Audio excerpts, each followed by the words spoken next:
I've always been into visuals. I think growing up on an artist like Michael Jackson, or even seeing the Hype William videos growing up, or, Spike Lee, there's always this like part of storytelling. The visual is very more impactful than the actual story sometimes, right?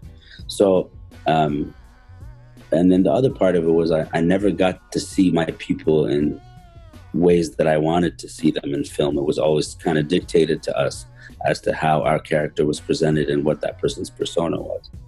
So those two things pushed me towards being mentored by directors that shot movies or videos around me, and just learning about cameras and learning about lenses from photographers, and just learning that end of the game a bit. And then I got blessed with the opportunity to shoot a video, and that really catapulted it for me when I went to Cape Town to shoot R.E.D. with Yassine Bey and For a Tribe Called Red.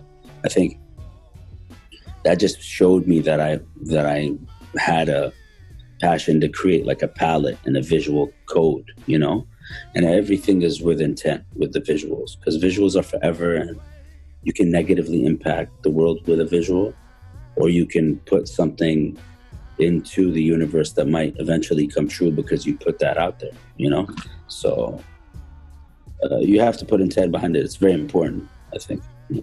What hip-hop taught me was like pay respect to the cultures that birth expression for you and space for you to exist, right? So whenever I approach it, it's all part of a cultural canon, and like it's like throwing it into a growing, globe of people. So it just has to have purpose. I don't think it has to have message, and that's not for everybody. I don't think everybody should be that way either.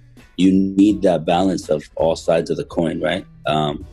Until it becomes problematic and it affects youth in a negative way, then you have to have that discussion. But I mean, I'm just being myself, right? Like, this is the life that I live. I don't think I've ever like forced an idea into my music. It's just very honest. So I don't know, man. I've just always been the type of creative that, like, I'm surrounded by creatives. Like, my wife is a visual artist and a writer. My best friend is a producer. My sister is a director. My sister-in-law is a photographer.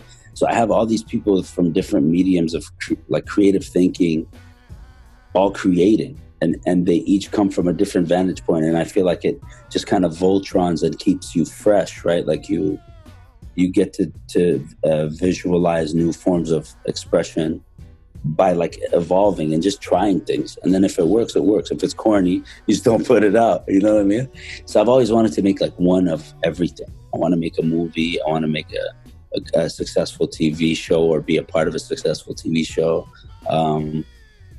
Yeah, so that's really the way I've been working, and it's good because then it confuses people at first because you're doing so many different kind of things, but then you find these little pockets of people that kind of consume every different form of.